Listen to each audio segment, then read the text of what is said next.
แล้วพี่น้องเอ้ยเนาะนี่หัน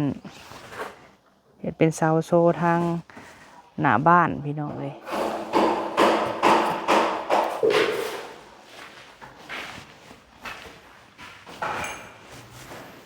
สร้างเพิ่นติดกะโลแล้วว่านี่เนาะห้องน้ำ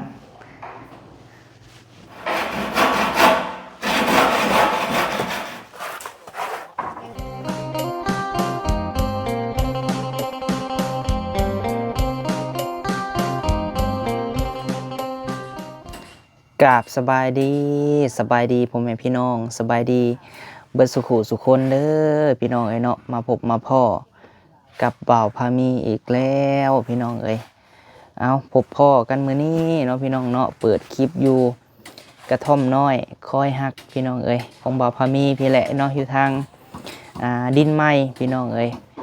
มื้อนี้ก็สิพาป้าลุง FC เนาะไปอัปเดตเบิ่งเฮือนซ่านก่อนพี่น้องเอ้ยว่า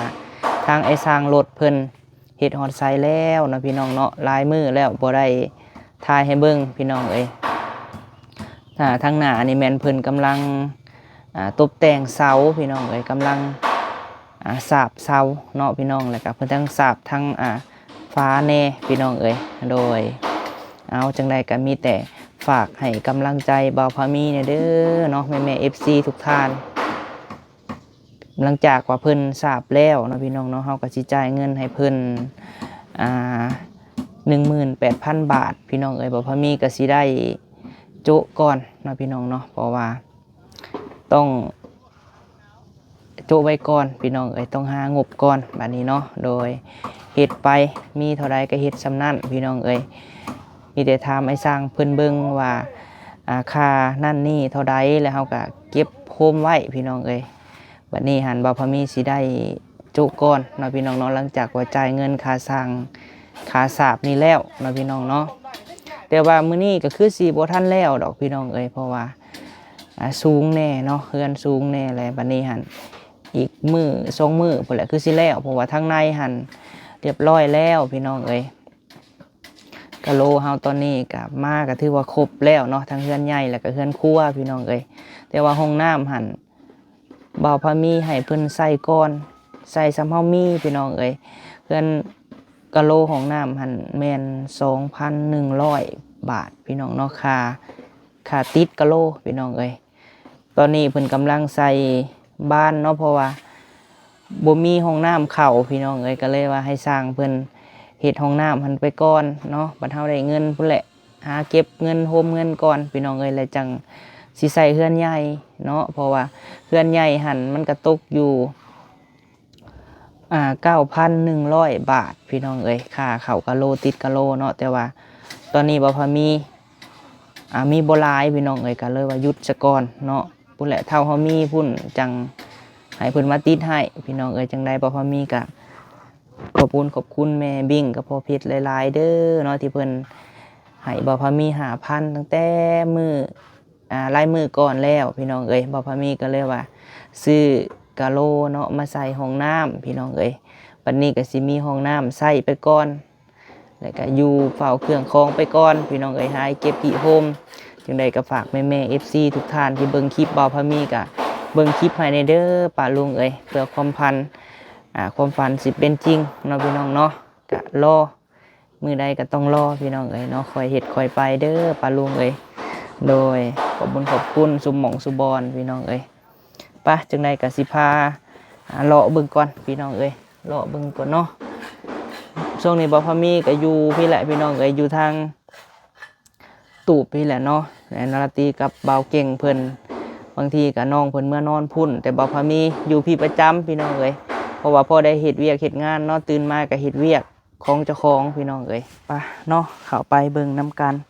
ทั้งสร้างเพิ่นหาก็ได้เสา1กับครึ่งพี่น้องเอ้ยเพิ่นแต่งเสาทั้งหน้าเนาะค่าตบแต่งนี่พี่น้องเอ้ยเสา1 2,000เนาะนี่แหละมื้อนี้สร้างรถเพิ่นแล้วเวียกทั้งพุ่นมุงหลังคาแล้วเสา3เสานี่ก็ 6,000 พี่น้องเอ้ยนี่หั่นสร้างเพิ่นแล้วทั้งพุ่นแล้วเนาะเพิ่นก็มาเฮ็ดพี่ซอยกันอีกมื้อ2มื้อจังว่าสิแล้วพี่น้องเอ้ยหลายคนแน่เนาะ วันนี้ลุยอยู่พี่เนาะสั่งรถเนาะ โดย โอ้โธ่สาบแล้วป่าลุงเนาะสาบทางในเรียบร้อยแล้วยังแต่ข้างนอกบ้านนี้ว่าสั่งปูนมาให้สร้างเพิ่นนำพี่น้องเลยปูนต้นหนึ่งเพราะว่าย่านบ่พอ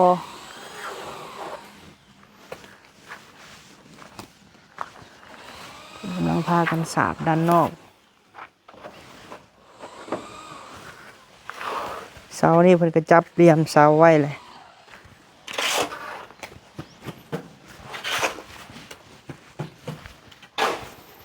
เสานี่เพิ่นสาบแล้วพี่น้องเนาะนี่ฮันเห็นเป็นเสาโซทางหน้าบ้านพี่น้องต้นหนึ่ง2,000 บาทเนาะสร้างเพิ่นบ่ทันเอาอันลงพี่น้องพุ่นแหละช่วงค่ำเพิ่นบอกเพิ่นสิเอาลงเพราะว่าอันได้หิวกระทั่งเข่าชั่วข้าวก่อนพี่น้องเอาเสานี่ถือว่าเพิ่นสาบแล้วพี่น้อง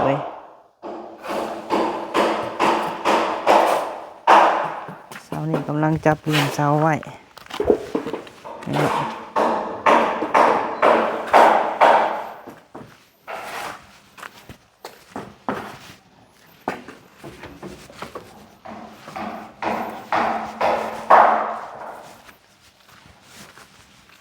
ก้าวประมาณจักมือในสั่งรถแมน2 มื้อเนาะ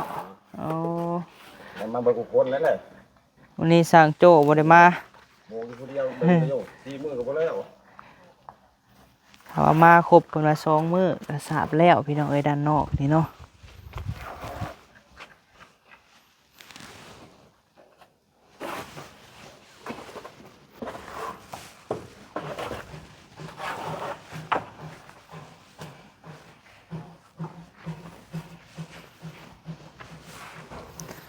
อยู่บัพพมีกับสะดินพี่น้องสะปรับไปทีละขั้นตอนไป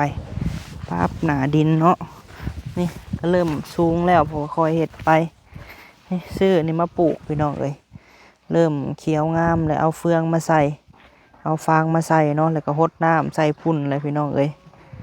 กำลังเริ่มเขียวงาม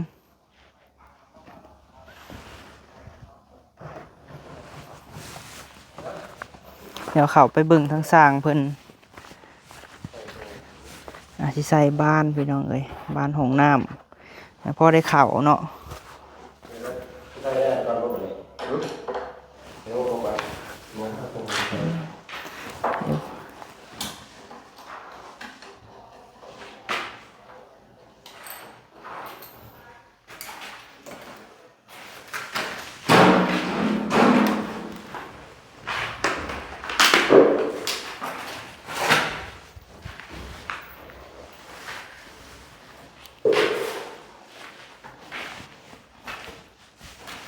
นี่ห้องน้ำติดกะโลแล้วพี่น้อง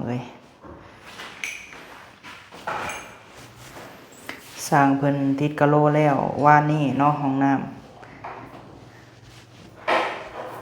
ำแต่ก็ยังบ่ทันใช้งานพี่น้องเพราะว่าเฮายังบ่ทันมีแท่งนะบ่ทันมี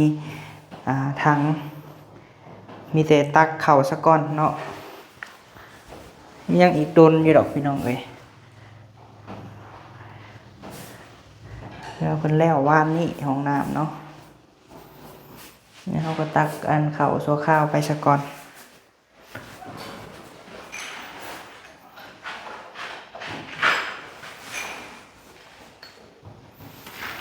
ห้องน้ำก็สำคัญในเนาะสั่งเนาะ อันนี้หั่นบน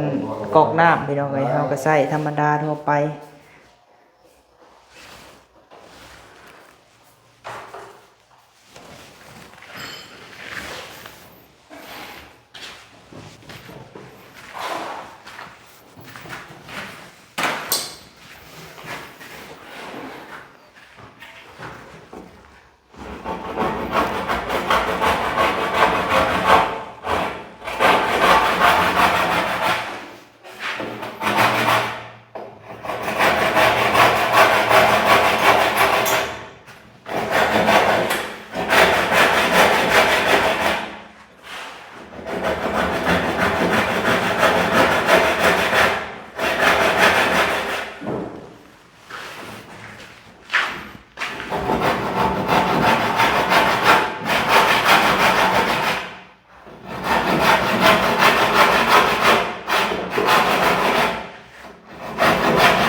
ไม่แดงนี่เนาะไม่แดงพี่น้องเลย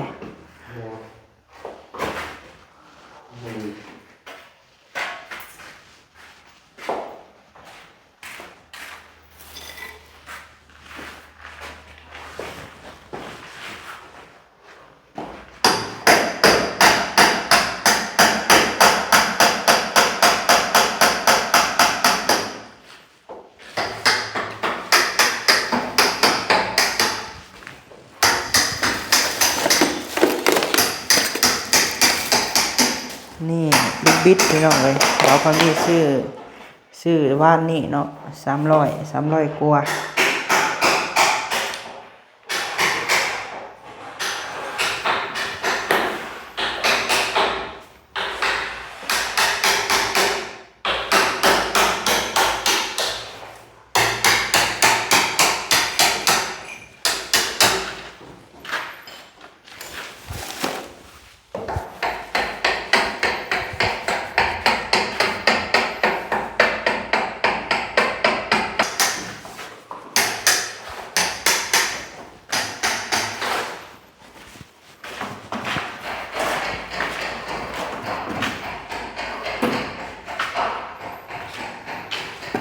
อากาศเริ่มร้อนแล้วเนาะบัดนี้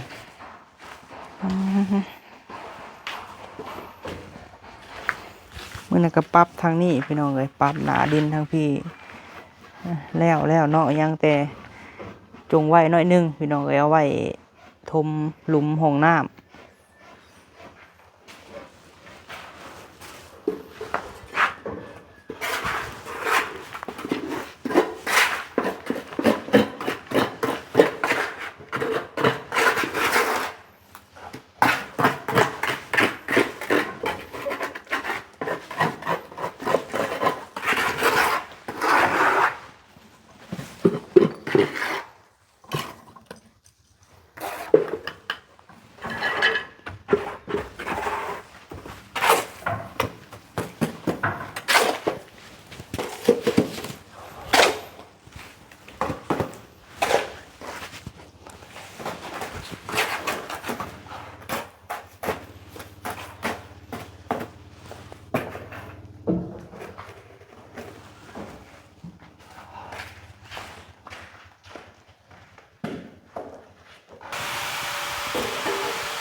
แล้วเราบริจ้างต่อบ่เคยนั่งนะ พืชนั่นแหละ พืชนั่นแหละเป็นไงจ๊ะ จักมือให้รถมุงหลังคาคือหลังนั้นนะ โอ้ยแล้วก็ที่ช่องผิดคน 2 ทิศ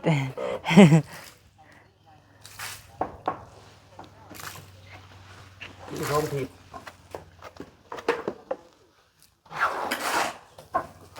นี่แล้ว เ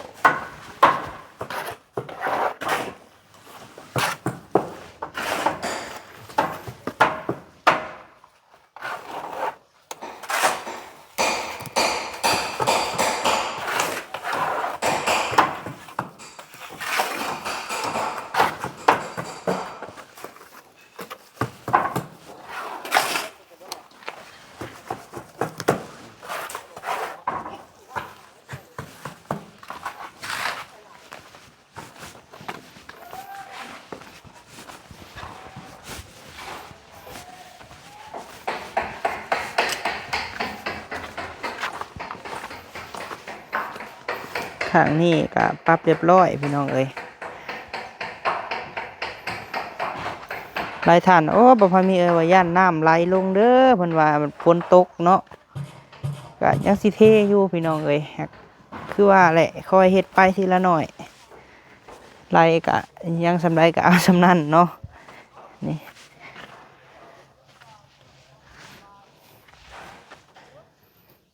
นี่ก็เพิ่นยังบ่ทันเอาลงพี่น้องเอ้ยทางเพิ่นสิแล้วแหละเนาะห้องน้ำเพิ่นคานสูงพี่น้องเอ้ยคานหนา40ผู้ของเพิ่นอลังการแฮง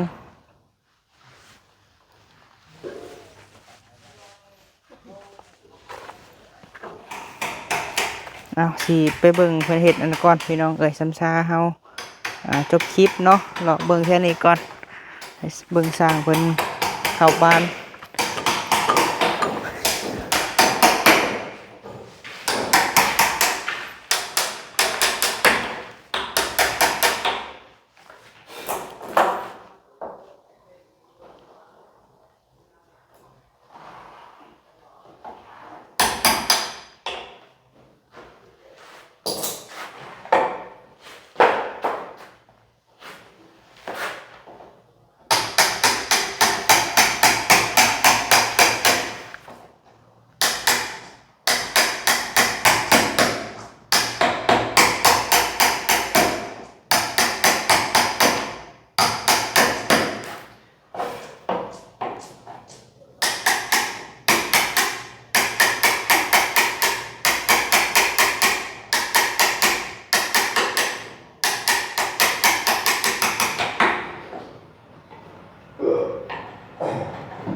ส่งปูนเลยพี่น้องเลยเนาะ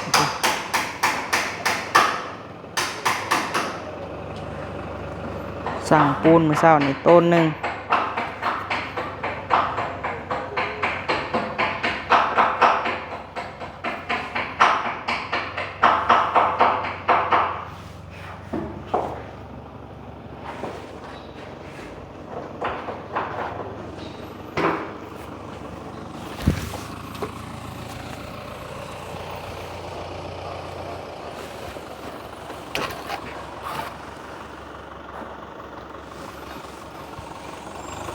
วิทย์อยู่บ่ว่าสายไฟ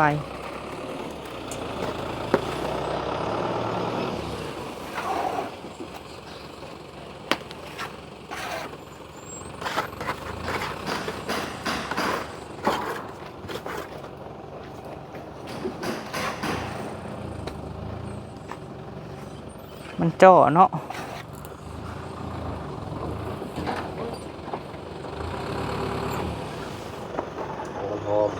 ทางมันหอม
พี่น้องเอ้ยเนาะคลิปนี้บ่าวพามีก็สิได้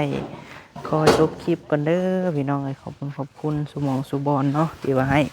กำลังใจบ่าวพามีพี่น้องเอ้ยโดยเดี๋ยวสิจ่ายเงินค่าปูนก่อนเนาะขอบคุณพ่อๆแม่ๆ FC สุขุทุกคนเด้อพี่น้องเอ้ยที่ติดตามคลิปบ่าวพามีเนาะแต่ต้นจนจบแล้วก็บ่ข้ามโฆษณาถ้าว่าแม่ๆ FC หักแพงบ่าวพามีก็คือเบิ่งโฆษณาให้ในเด้อเนาะมีโฆษณาก็บ่อยากให้ข้ามเนาะ